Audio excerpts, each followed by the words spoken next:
Hello, I'm James Savundra and welcome to the Boxing Insider, where this week we'll be asking, will Dillian Whyte be the next British heavyweight world champion?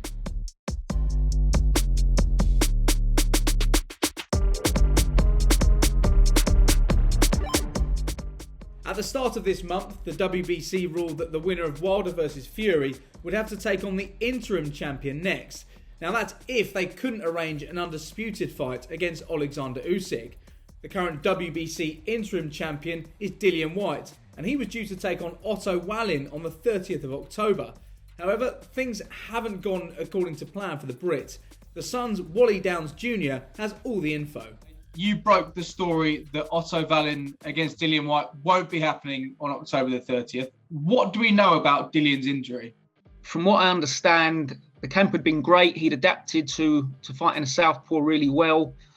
He had some good sparring out there, and I think he'd got a twinge maybe a week ago that he's quite a tough nut, Dillian. I think he's had a fair few fights where he wouldn't have been 100%. And he was fully committed to going into the ring, carrying an injury and keeping quiet.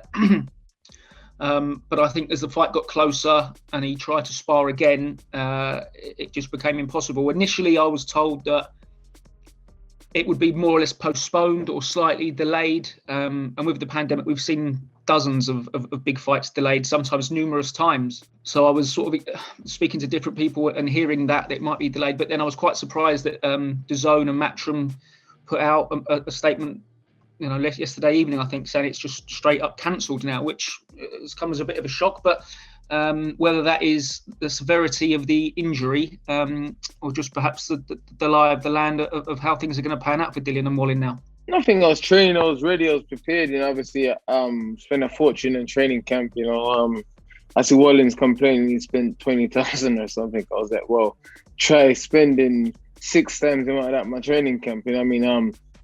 People saying I pull out because of whatever reason. If that was the case, why would I have 4 sparring partners here paying? I would have pulled out 3 weeks ago whenever the ruling was. So I'm saying I have the guys here, my whole team's here. I think people just started going home yesterday, because obviously we suffered the injury. I wanted to fight, and obviously the guys, obviously that's why you got professional people in your team, people who's use their brain. I use my balls and my muscle, and these guys are the brain guys and the surgeons and the doctors, and they told me, if you fight, you're going to risk your career. So, what else am I going to do? Do you think that this fight is going to be rearranged? We know that Wallin's team really want this fight to take place, but do you think with Dillian in the situation he's in with the WBC, will want to take this fight at a later date?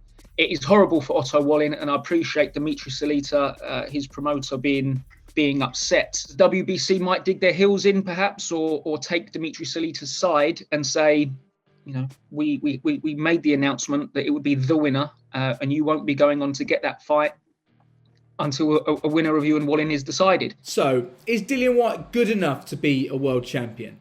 Well, since his defeat to Anthony Joshua in 2015, he won his next 11 fights, all under trainer Mark Tibbs. The two parted ways last year. Well, Mark, the big question we're asking this week on the show is, does Dillian Whyte have what it takes to be a heavyweight world champion?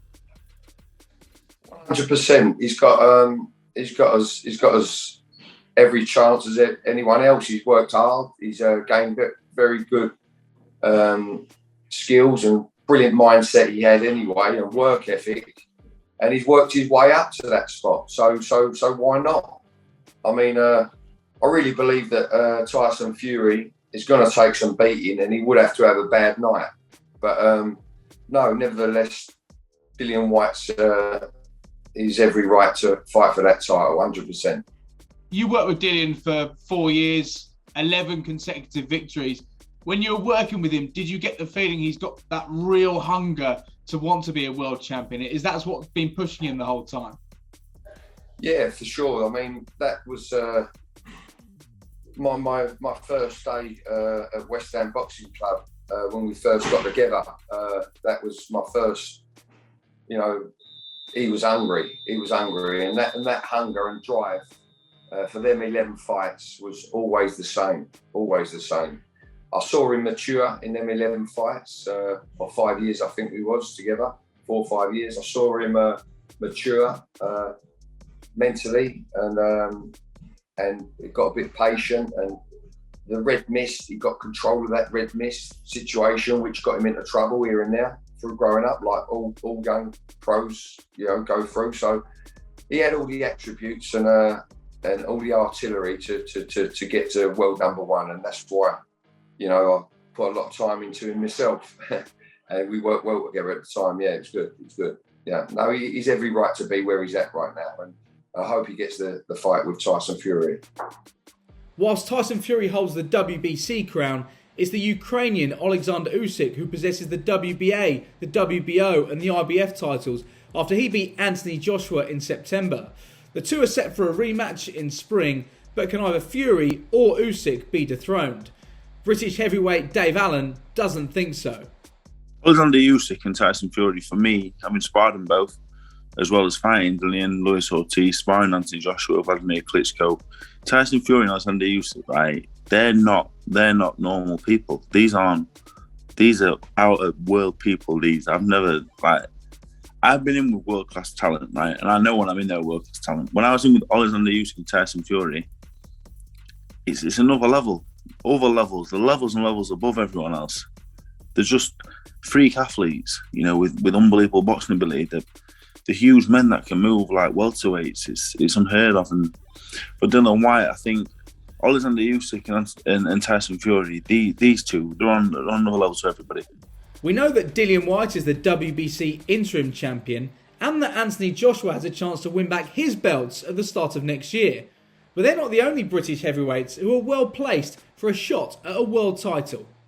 No, I feel like I'm at the peak of my fitness and prowess and experience, so I think now is the best time. I had a late start at 22, so I've had more than 10 years in the sport, so I'm still improving, I'm constantly learning, and I'm ready for these top fights, and now I'm just waiting for that opportunity to become world champion. I don't think I'm too far behind, the top guys. I think it's down to, maybe matching me right and getting me, in a good position to fight for good titles and stuff like that. But, in the Joyce fight, I can't say I was getting on the verge of being knocked out or taking a brutal beating. I wasn't. It was little things that he picked up on my style, and he took advantage. He was using his experience. He's an Olympic representative for all over the world, and he's been a very experienced fighter. So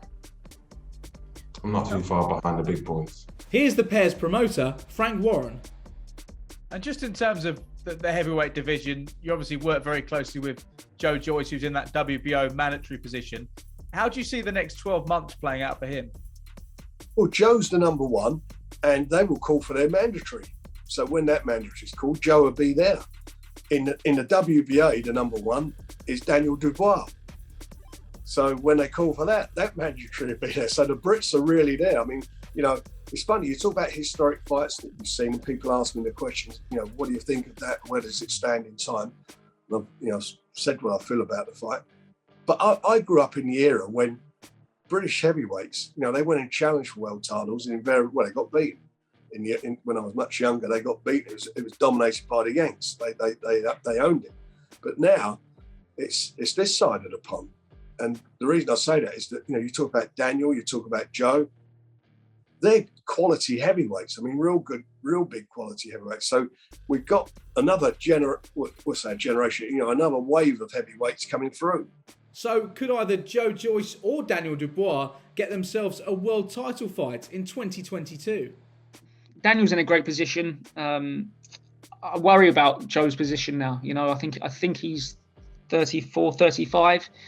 Still young. He's not not been in too many fights because of turning over late. But when I look at the division and how it's all tied up, I think the WBA is Usyk's or AJ's next mandatory. Joe will have to sort of wait his turn. So hopefully he does get his shot soon, because again, I think Joe will be in good fights once he gets them. He's been avoided for yonks because he didn't have any belts. He didn't have the AJ fan base. So why would you fight Joe Joyce? A horrible, awkward fight, you probably lose. So the teams that he's been with have had to pay over the odds, high risk, not a lot of reward, until now. And he's got that chance. He's earned it by beating Daniel Dubois, who's, I think, a heavy favourite. But the lie of the land now means that, you know, the titles are going to be probably held up for at least a year with the other guys fighting. So, will Dillian Whyte be the next British heavyweight world champion? Well, it does seem like he will get an opportunity against Tyson Fury next year, but as Mark Tibbs and Dave Allen explained, the fight itself will be a tall order. Anthony Joshua will aim to become a 3-time heavyweight world champion when he takes on Alexander Usyk, seeking revenge in their rematch in spring. Meanwhile, the likes of Joyce and Daniel Dubois are well placed for a shot at a world title, though as Wally was explaining there, they may have to wait a while to get their opportunity. Don't forget to check out our interviews in full and leave a comment below and let us know if you think Dillian Whyte will be the next British heavyweight world champion. And make sure you like and subscribe so that you never miss an episode of The Boxing Insider.